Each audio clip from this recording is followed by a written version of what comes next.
There have always been plenty of headphones with a modern industrial look, but what about some vintage looking ones? So it's been a while since I talked about audio stuff, huh? But hey, I'm back with something quite special this time. Here is the Roseselsa Distant Mountain, a pair of on-ears with a vintage design I fell in love with at first sight. So I put in a request to Roseselsa to send me one for a review. What makes these headphones special and where do they fall short? But before that, a like and subscribe would really help the channel grow. Let's jump right in. First up, the box. Quite a substantial package with the Distant Mountain displayed in the front.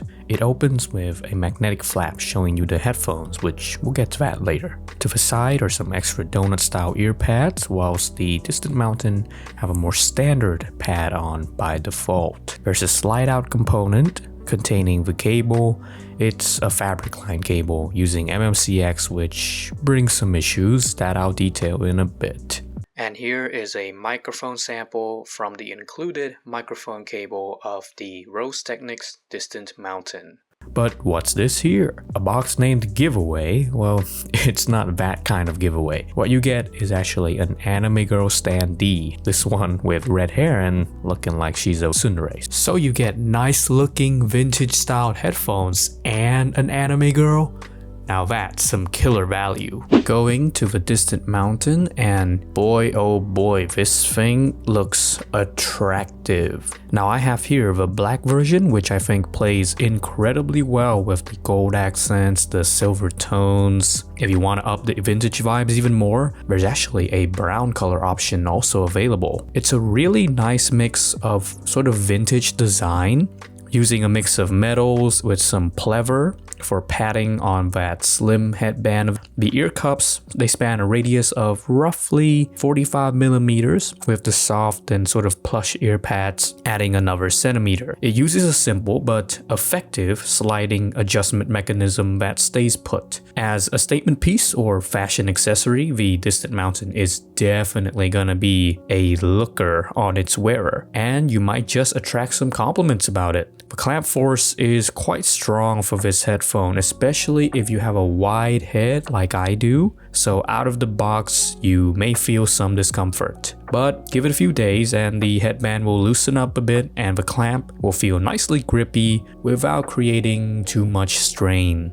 But here is my biggest gripe with the Distant Mountains. It's the MMCX connectors. Firstly, I would have expected a sort of different connector for headphones, like, I don't know, the dual 3.5mm of Hi-Fi-Man products. But nope, you get MMCX. Now what is worse is that for some reason it is very hard to insert cables and even harder to remove them, especially because MMCX requires you to sort of pinch it a little bit at the ends to release them. And my sausage fingers, as you can see, it just cannot do that in this like very strained corner.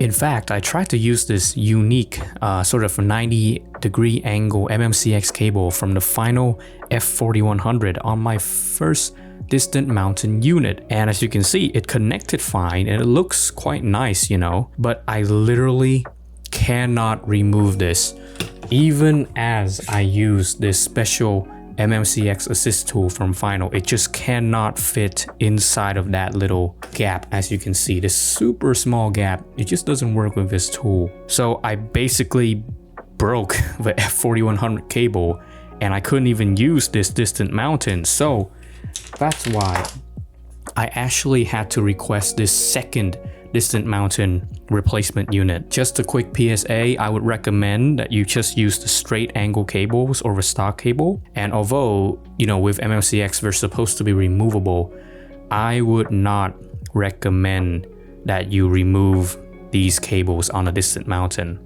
They're not made to withstand the constant cable swapping. What is easy to replace are actually the ear pads. You just take them off and pop them on real quick. Now between the normal and the donut ones, I actually prefer the donut pads because paradoxically, they give a more defined low end by making a more clear separation effect between the bass frequencies and the mids and highs, whereas the normal pads, they have all three frequency ranges playing in roughly even footing, and that kind of masks the bass impact somewhat. So for testing purposes, I'll actually be sticking with the donut pads.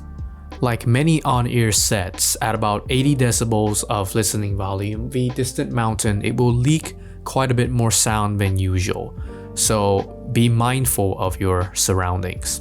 Anyway, the sound of the Distant Mountain brings quite a colored tonality, but it is what I would describe as being generally bright, just with quite impactful bass to balance it all out. Heck, if you listen to classical music or stuff that has pianos and harps playing, I would even say that this sound is trying to emulate the feel of an old gramophone, if you know what that is. I think you will want a sort of dark or maybe warm source to kind of cancel out some of the more piercing, ringing frequencies of this headphone, and it would help to give some extra amplification as well.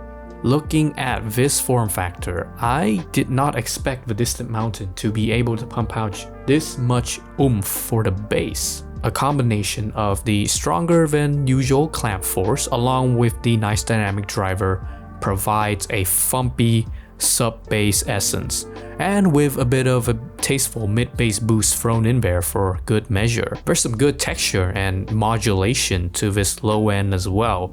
It's not just a sort of monotone thump. Whilst it won't be bass head levels, the Distant Mountain's low end will be a welcomed surprise compared to your expectations.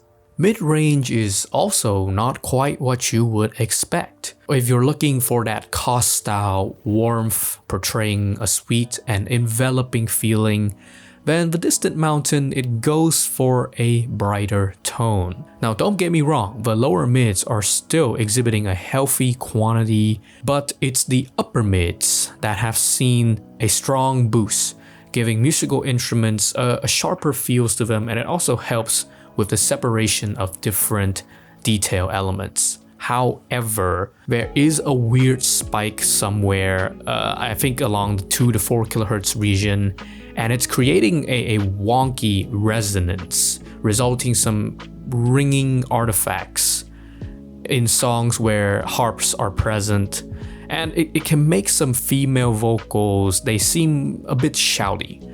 So some subtle EQ adjustments here will tame the resonance, but the mid-range execution, it leaves me a bit wanting.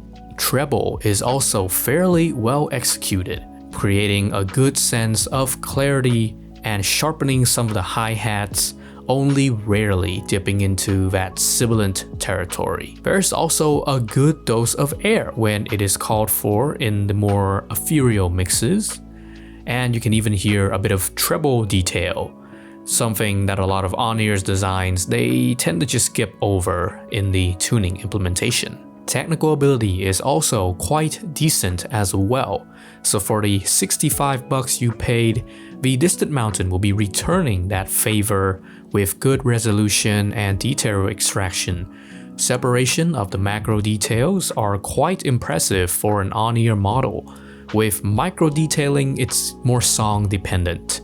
It can separate drum beats quite nicely, but will randomly stumble in mixes where you have long notes playing over vocals. It kinda gets a bit choky at this point. Soundstage width is, I think, in average territory, but the height element is well developed, contributing to solid imaging capabilities, being able to portray sort of locational cues and helping to reduce claustrophobia in the sound signature.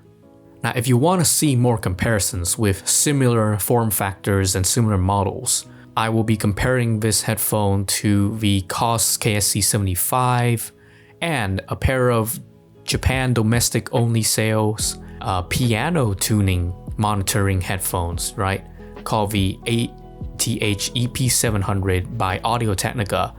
Then check out my written review on HeadFi. I'll leave the links down below. The Distant Mountain, I think it's like a collector's vintage car. It turns heads at showrooms, but needs some tinkering under the hood to get running. Especially the quite stiff and unintuitive MMCX connectors. Now, its bright leaning sound is not a bad tuning choice, but some troubles in the implementation persist, which will need some EQ to address. Although it is made up for with a surprisingly tactile bass experience for the form factor and good technical chops to top it off. Now, if you're chasing an aesthetic design and the retro vibes, and are willing to live with and maybe patch up some of the quirks, I think the Distant Mountain offers a very fun, unique twist from the usual industrial or more techy looking affairs. Thank you to Rose Technics for providing the Distant Mountain for review, but they do not have any creative or editorial control over my content, and all that I've said are my honest thoughts.